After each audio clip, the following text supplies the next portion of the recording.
Y llegó el momento de hablar del mundo. ¿Qué está pasando en el mundo, Luciano? Temática narcoestados en América Latina, es por eso lo tenemos a Ariel Umpierres con nosotros. ¿Cómo te va, Ariel? Bienvenido, buen mediodía. ¿Cómo estás?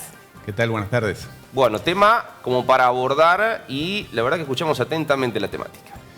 Bueno, sí, en realidad el punto de partida es que hace pocos días se ha cumplido 28 años de la muerte de Pablo Escobar. No se sabe si lo mataron, si se suicidó, en fin, no es un tema de interés hoy en día.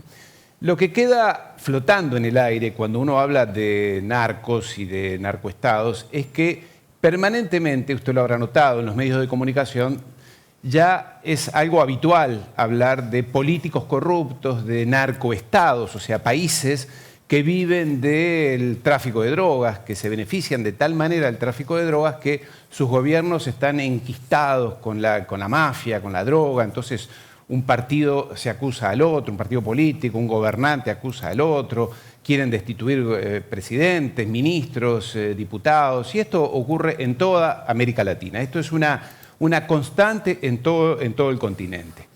A tal punto que el tema, evidentemente, del narcotráfico en estos 40, 50 años se ha enquistado en nuestros países y ha destruido prácticamente la democracia. La democracia hoy está socavada por este flagelo y ya nadie cree realmente en sí. Sus gobernantes, sus jueces, sus policías, sus políticos no están ya implicados en el narcotráfico. Esto es una realidad en toda América Latina.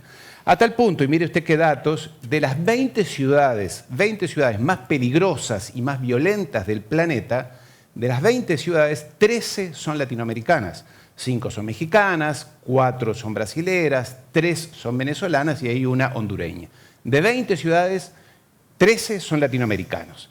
Y otro dato interesante y preocupante y realmente decepcionante en realidad es que una encuesta reciente entre jóvenes de México, jóvenes adolescentes y preadolescentes, dio que la mayoría, su ambición de estos jóvenes es convertirse en sicarios. Ese es su anhelo de vida, ser sicarios. Imagínense a qué punto ha llegado este tema del narcotráfico. Entonces, como de todo esto usted ya habrá escuchado hablar mucho y habrá visto series, en Netflix hay muchísimas y otras tantas, en las cuales empiezan a aparecer algunos datos curiosos que si uno lo analiza, llama la atención. Por ejemplo, cuando uno ve el tema del narcotráfico, aparecen señores como Pablo Escobar, Guzmán, el Chapo Guzmán, Amado Carrillo Fuentes, en fin, el Señor de los Cielos, todos estos personajes con un halo inclusive hasta de cierto glamour, que no tienen nada de glamour. Y al lado de ellos aparecen siempre asociados políticos o policías y en algunos casos jueces. Y se termina ahí. Entonces queda que la impresión que uno se lleva de todo esto es que el problema del narcotráfico depende de estos señores mafiosos y algunos políticos y policías corruptos.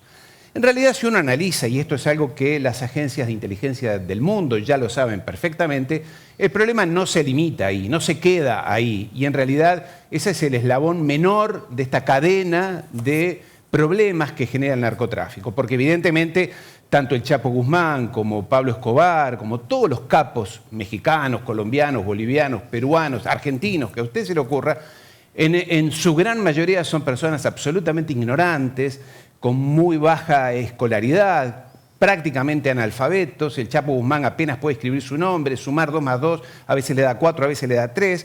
Entonces, a uno se le ocurre que a estas personas hayan podido crear redes internacionales que van más allá de su pueblo, de su región donde nacieron, que van más allá de sus regiones, incluso de países, que hacen negocios internacionales en los Estados Unidos, en Europa, en África, en América Latina, en Asia, y ayudados en algunos casos por políticos. Y ahí queda todo. Esto es imposible, señores. Esto es imposible y hay un informe de una comisión del Congreso de los Estados Unidos de mediados de los años 80 que después esto se borró, nunca más aparece, en la cual el Senado de los Estados Unidos dice que el kit, el meollo, la cadena importante de estos grupos mafiosos lo constituyen señores que están vinculados con bancos, que son abogados, que son contadores, que son gestores de buenas familias, de las mejores familias, que estudian en las mejores universidades del mundo, en Harvard, en Europa, en Estados Unidos, en diferentes ciudades,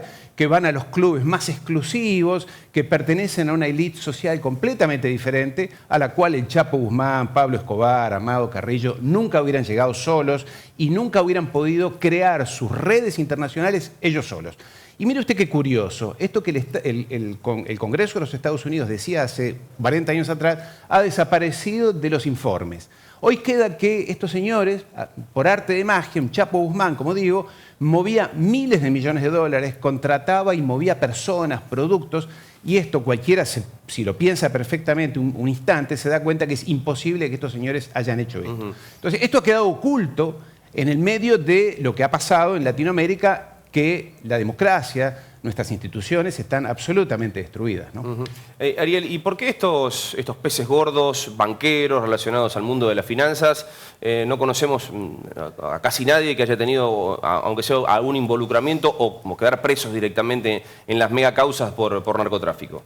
Eso es curioso, efectivamente. En ningún lugar, nunca aparece un alto responsable de bancos o alto abogado o contador o gestor o hijos de buenas familias, nunca aparecen presos. De vez en cuando alguno por allí cae, pero tampoco pasa demasiado. Igual que los propios bancos, porque claro, estamos hablando de miles de millones de dólares que circulan por los bancos. Esto es un informe también del Congreso de los Estados Unidos. El 95% de lo producido por la droga, hablo de miles de millones de dólares, el 95% queda en bancos.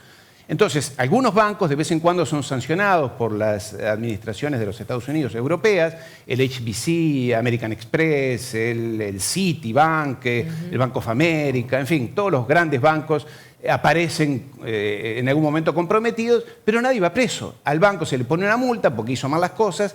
Y también, qué curioso, y aquí con esto concluyo, hay un informe de la Universidad de West England de Inglaterra en el cual dice, por haber documentado informes que habían sido secretos y ocultados durante muchos años, que ahora se han revelado, en los cuales se demuestra que el Banco de Inglaterra y la Asociación de Banqueros Británicos durante muchos años han sido los que han tapado, han tratado, y está escrito, esto lo veremos en pantalla, no es simplemente que es un complot y que alguien lo dice, sino que han tapado todo tipo de investigación de forma tal que del negocio de la droga, de la plata, del dinero, no se hable, y menos de quiénes la manejan, quiénes la controlan, ya sean paraísos fiscales, en Inglaterra mismo, que son los grandes bancos de Inglaterra, grandes gestores, también en Hong Kong, también en Dubái, en Europa obviamente, en Suiza, pero sobre todo en Inglaterra es por donde circula, por los paraísos fiscales, donde circula este dinero.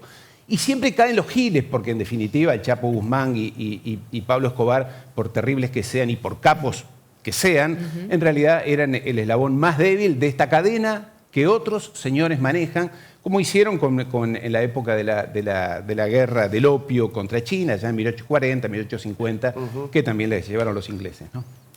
La verdad que muy interesante, estamos como muy atrapados en el tema, seguramente seguiremos hablando de esto y de muchos más, así que gracias Ariel como todos los viernes por estar aquí con nosotros. Muchas gracias, claro que sí.